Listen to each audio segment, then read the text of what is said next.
Достар, қалайсыңдар? Бүгін мен ISB деген ертегімен байланысты өзім сұрақ-жауап деген блогымды жалғастыратын боламын.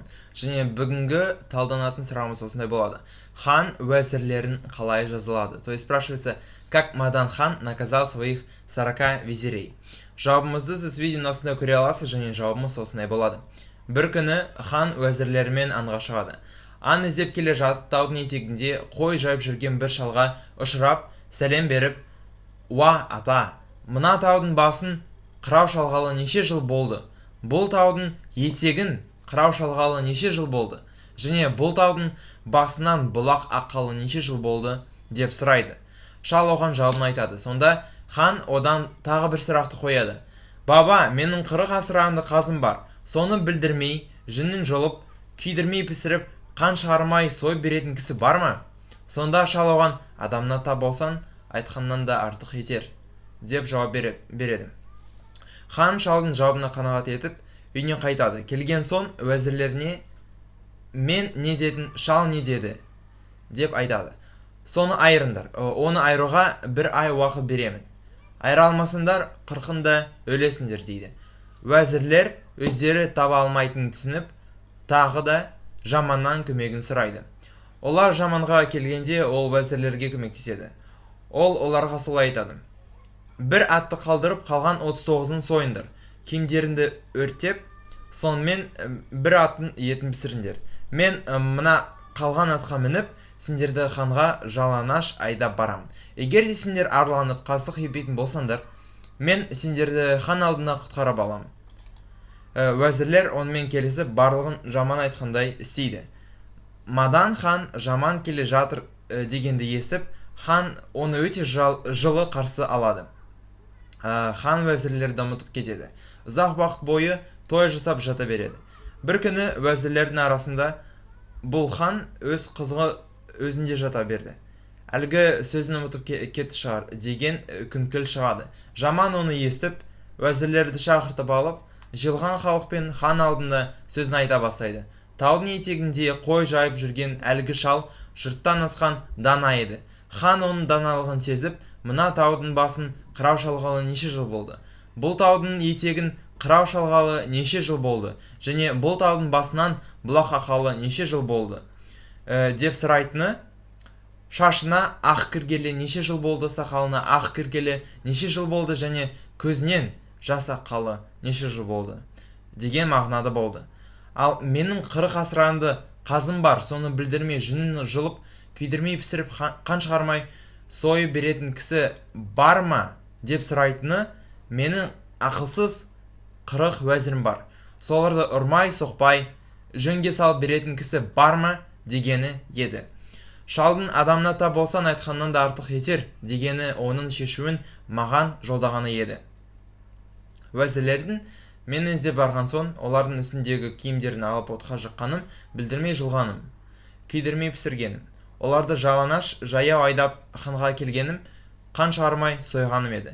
Ал енді осымен ханның жұмысы біткен шығар» деп жаман сөзін аяқтайды. Яғни Мадан хан уәзірлерге «Мен не дедім, шал не деді?» деген сұрағын қоя арқылы уәзірлерін жаман арқылы киімдерін отқа жақтырды, аттарын сойдырды, және оларды өзіне жалаңаш жаяу айдап салады.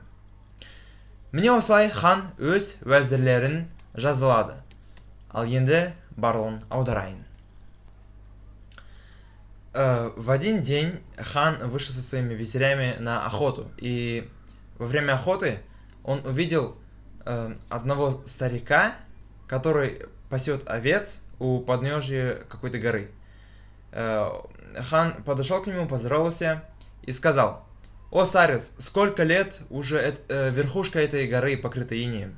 Сколько лет уже подножие этой горы покрыто инеем? Сколько лет уже из верхушки этой горы течет ручей?» Старик дал ему свой ответ, и тогда хан у него спросил еще один вопрос. «Старец, у меня есть 40 прирученных гусей. Есть ли человек, который сможет незаметно пощипать их перья, сварить гусей не подгорая и зарезать их без крови?» Тогда старик ему вот так ответил: Если найдешь нужного человека, он сделает больше, чем скажешь. Хан был удовлетворен ответом старика, и после того, как он пришел домой, он спросил у своих визирей, что я сказал, а что сказал Шал. Если вы не различите это, тогда все умрете. Даю на это 1 месяц. Но в конце концов, визири не смогли сами в этом разобраться и, конечно, пошли просить помощи у Жамана. Когда они пришли к Жаману, Жаман помог им. Он им так сказал: оставьте 1 лошадь, а остальные 39 лошадей должны быть зарезанными. Снимите вашу одежду, выбросьте их гореть в огонь. На этом огне сварите 1 из 39 лошадей и съешьте ее. А я сяду на ту лошадь, которая осталась, и пригоню вас к хану голыми и без лошадей. Если вы не совершите никаких злодеяний, я сохраню вашу жизнь от хана. Визири с ним согласились и сделали все, как просил Жаман. Мадан хан услышал то, что Жаман идет, и он встретил его очень тепло. В течение долгого времени они это праздновали, и в один прекрасный день один из визирей говорит: этот хан, он совсем забыл про нас. И этот ропот и недовольство услышал сам Жаман и позвал всех визирей, еще и собрал весь народ с ханом. И тогда перед всем народом и ханом он сказал вот это. Тот старик, которого Мадан хан встретил у подножия горы, который пас овец, он был великим мудрецом. И хан прочуял его вот эту мудрость и начал спрашивать вот эти вопросы. Сколько лет уже верхушка этой горы покрыта инеем? Сколько лет уже подножие этой горы покрыто инеем? И сколько лет уже из верхушки этой горы течет ручей? Это на самом деле он спрашивал, он это сказал загадкой. На самом деле он спрашивал: сколько лет уже твои волосы покрыты сединой? Сколько лет уже твоя борода покрыта сединой? И сколько лет уже слезы текут из твоих глаз?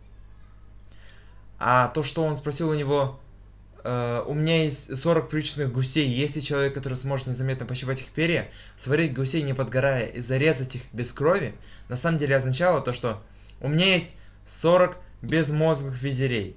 Есть ли человек, который сможет незаметно перевоспитать их, не избивая? И тогда старик ему ответил: если найдешь нужного человека, он сделает больше, чем скажешь. И на самом деле это означало то, что он оставил это решение мне. После того, как визири пришли ко мне, я же их заставил выбросить всю их одежду в огонь. Это я так незаметно пощипал их перья и не подгорая сварил. Когда я пригнал их голыми и без лошадей к хану, это я зарезал их без крови.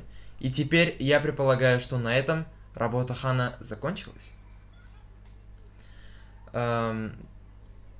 Такс.